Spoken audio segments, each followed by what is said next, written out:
Выглядае, што ўлады вызначыліся з 3 месцамі, з-паміж якіх выберуць пляцоўку для будаўніцтва сховішча радыеактыўных адкідаў з Беларускай АЭС. Прычым адна з пляцовак у Хойніцкім раёне на Гомельшчыне за 30 кіламетраў ад украінскай мяжы і пры самым палескім радыяцыйным запаведніку. Яшчэ адна за 20 кіламетраў ад мяжы з Расіяй на Магілёўшчыне і трэцяя паблізу АЭС у Астравецкім раёне за 20 кіламетраў ад літоўскай мяжы. На гэтым тыдні дзяржаўная арганізацыя «Белрау», адказная за адкіды атамнай станцыі, паведаміла пра нейкае сацыялагічнае даследаванне. Згодна з ім, менавіта жыхары Астравеччыны найбольш лаяльныя да будоўлі побач з імі яшчэ аднаго небяспечнага аб'екта. Падтрымка там быццам перавышае 70%. На Магілёўшчыне за сховішча выступаюць 60% мясцовых, а вось у Хойніцкім раёне падтрымліваюць будаўніцтва менш за палову. Вызначыцца з месцам будаўніцтва улады плануюць цягам гэтага года. Ну а ўжо ў нашу студыю завітаў навуковец і хімік-ядзершчык Сергей Бесараб. Добрый вечар, спадар Сергей. Вітанне, Віталь. Дзякуй, што знайшлі час да нас далучыцца. І пытанне, якое на гэтым тыдні абмяркоўвалі і, канешне ж, ставіцца пад сумнеў такія даследаванні ў Беларусі. Ну ці сапраўды хто скажа, ось мы гатовыя на тое, каб у нас размясцілі такое ядравае сховішча. Што вы думаеце? Ну, на самой справе, яшчэ ці не год таму, калі ішлі да гадавіны Чарнобыльскай аварыі абмеркаванні з рознымі экспертамі ў незалежных медыях, калі магу памыляцца, але мне падаецца, я Белсат указаў, калі журналісты пыталіся, дзе сховішча, на ваш погляд, мэтазгодня, я казаў, што Астравец самая мэтазгодная з кропкі гледжання сацыялогіі. Таму што сховішча як выбіраюць? З кропкі гледжання геалогіі, эканомікі і сацыялогіі, як будуць адносіцца жыхары. І вось Астравецкі раён, там жыхары найбольш падгатаваныя. Там людзі жывуць за кошт БелАЭС. Таму для іх адным сховішчам меней, нейкім там кавалкам ядзерных адкідаў ці ядзернай тэмы, адным болей, яны больш... У іх меншы пратэсны патэнцыял, умоўна кажучы. Гэта выкліча меншае адтаржэнне, бо людзі там сапраўды за гэта атрымоўваюць грошы, за працу ў умовах радыяцыі. А вось Хойніцкі раён адзін з самых пацярпелых ад катастрофы на Чарнобыльскай АЭС, да прыкладу. Ці там ёсць нейкая мэтазгоднасць размяшчэння такой пляцоўкі ў будучым?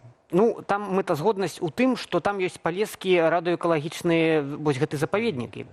І там вельмі добра даследавана геалогія, вельмі добра даследавана гідралогія. Там ёсць таксама персанал, але там няма транспартных шляхоў. То бок, з аднаго боку ёсць цікавыя пункты, а з іншага прыйдзецца гэтыя адкіды цягнуць праз усю краіну. Так ніхто не робіць. То бок гэта вельмі рэдка робіцца, калі радыеактыўныя адкіды перавозяцца праз усю краіну, незразумела чым, незразумела якім транспартам, і вязуць з аднаго боку краіну ў другі. Гэта вельмі рызыкоўна. Спадар Сергей, таксама ёсць версія пра тое, што ў прынцыпе гэта Расія мусіла б забраць гэтыя адкіды, бо яна будавала гэтую станцыю, яна праектавала, яна давала грошы. Чаму мы мусім увогуле гэтыя ядравыя адкіды ў сябе захоўваць? Вось тут я скажу вам так, што найлепшая ілюстрацыя правала ўсей ядернай кампаніі уладаў беларускіх, што яны да гэтага часу не растлумачылі людзям, народу, розніцу паміж адпрацаваным ядзерным палівам і радыеактыўнымі адкідамі. То бок, каб вы разумелі, адпрацаванае ядзернае паліва — гэта гэтыя твэлы, якія ёсць на БелАЭС, это фактычна руда. Гэта рэдказямельная руда, якую Расія, канешне, будзе забіраць. Забіраць адтуль усе рэдказемы, так, фактычна плутоній. Фактычна яна забярэ адпрацаванае ядзернае паліва ў Беларусі, зробіць новае паліва, можа, у тым ліку і для беларускай АЭС, а Беларусі верне гэта смецце, стронцый, цэзій, можа ў шкле, можа ў якіхсьці там ёмкасцях, каб гэта захоўвалася назаўсёды ў Беларусі. Разумееце? То бок, Расія ніколі не падпісвалася на тое, што яна будзе забіраць нешта дрэннае. Яна падпісвалася на тое, што яна будзе забіраць гэтыя каштоўныя элементы. А па канвенцыі аб захоўванні ядзерных адкідаў ні адна краіна свету не мае права забіраць чужыя радыеактыўныя адкіды. То бок, гэта аксіома. Радыеактыўныя сярэдняй актыўнасці, нізкай актыўнасці адкіды беларускія будуць заўсёды з Беларусю. То тут все по законе, Так, абсолютно. все нормально з гэтым. Тым не менш, я думаю, што у жыхароў вось гэтых 3 раёнаў, якія мы пералічылі, могуць быць апасенні, бо Беларусь упершыню пастроіла, пабудавала такую атамную станцыю, няма вопыту захоўвання такіх адкідаў. Як гэта можа выглядаць, наколькі гэта могуць зрабіць бяспечна? Ну, з улікам, скажем, у нармалёвай краіне я вот, напрыклад, мог нават себе прапанаваць як медыятара, амбасадара для таго, каб тлумачыць жыхарам, чаму патрэбна ўсё-такі выбраць некае сховішча, нейкае месца. Бо мы нікуды не дзенем гэтыя адкіды. Патрэбна максімальна бяспечна іх захаваць. Вось як зараз выйшаў серыял на Нетфліксе пра бразільскую гаянію, дзе таксама пытанне адкідаў радыеактыўных уздымалася, і там навукоўцы выступалі медыятарамі з людзьмі. Яны ім тлумачылі, чаму вось гэта месца лепшае, з кропкі гледжання гідралогіі, геалогіі. Максімальна празрыста ўсё і адкрыта. Але ў Беларусі гэта ўсё максімальна зачынена. То бок нейкія такія імітацыённыя абмеркаванні, і гэта, канешне, выклікае, ну, мне жах гэта выклікае. А чаму, каб не пужаць людзей, ведаючы рэакцыю там, ну... Ну, вы ведаеце, на мінулую гадавіну Чарнобыльскай аварыі была некая прэс-канферэнцыя беларускіх уладаў, і яны сказалі, што галоўная іх мэта ў радыяцыйным сэнсе гэта змаганне з радыяфобіяй, з агалтелай радыяфобіяй жыцелей. Разумееце? То бок і яны змагаюцца не асветніцтвам нейкім радыяцыйным, яны змагаюцца забаронамі і максімальнай таямнічасцю. То бок гэта катастрофа, гэта прывядзе да катастрофы. Калі мы кажам пра вось такія сховішчы, як доўга яны будуюцца? Бо, ну, напэўна ж, ужо ў хуткім часе з'явіцца першае вось гэтае адпрацоўванае паліва, так? Гэта пытанне гадоў, дзесяткаў гадоў. Гэта марафон. Гэта марафон, в прынцыпе, які цягнецца на ўвесь час эксплуатацыі АЭС. Это 50-60 гадоў. Трэба разумець, і гэты марафон, ён каштуе мільёны, калі не мільярды даляраў. Патрэбна разумець, што, канешне, ніхто іх не будзе даставаць з кармана краіны аднаразова, таму што ўжо зараз у кожны кілават-гадзіну энергіі, выпрацаваная на БелАЭС, закладзена невялічкая такая частка, якая павінна ісці ў нацыянальны фонд. Нацыянальны фонд акумулюе вось гэтыя грошы, якія адашлюць потым на будаўніцтва сховішча, на вывад АЭС з эксплуатацыі праз 60 год. Але улічваючы ўсю вось гэту тое, што робіцца ў Беларусі, у мяне ёсць такая жахлівая думка дзесьці ў галаве, што калі прыйдзецца ў гэты фонд заглянуць, там будзе дзірка.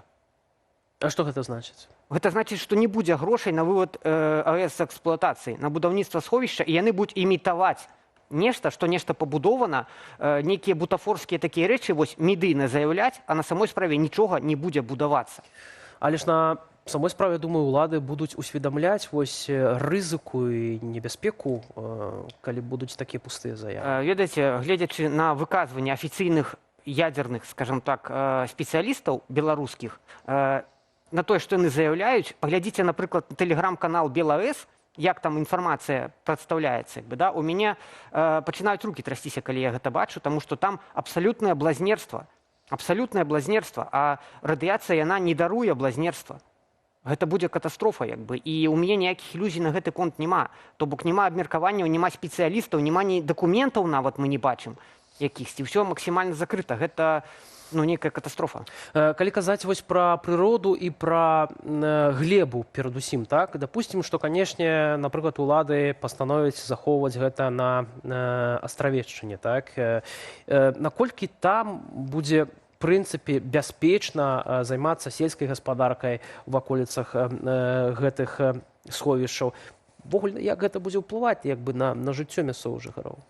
Ну, калі мы бяром нейкае умоўна сховішча ў развітай краіне пабудованае, то гэта даволі бяспечна. Конечно, тут сховішча ёсць розныя, як я казаў, яны адрозніваюцца сваім коштам. Кошт ідзе там ад мільёнаў да мільярдаў. Таму што, напрыклад, ёсць сховішча Онкало, гэта інжынерны цуд у Фінляндыі, якое пабудаванае ў свідравінах у гранітнай скале. Гэта проста інжынерны цуд.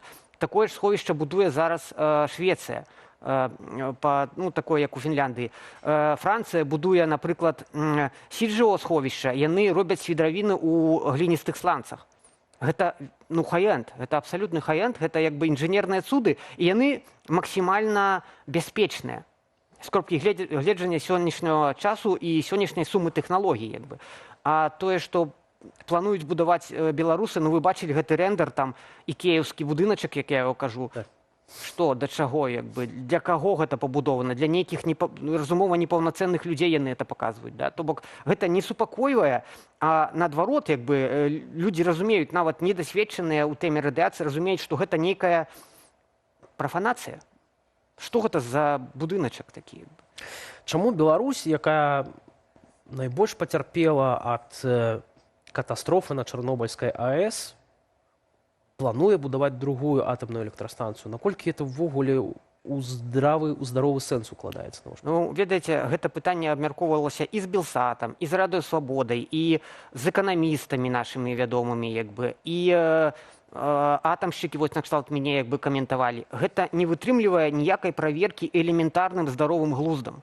Ні эканамічным, ні энергетычным, ні радыяцыйным і я не ведаю, там, сацыяльным.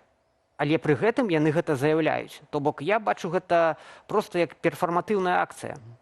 То бок это перфарматыўная акцыя, ён ведае, што Лукашенко ведае, што на гэта ніхто не дасць грошай другога крэдыта, як бы, але для нечага, каб трымаць у напружанні грамадства, ён гэта заяўляе.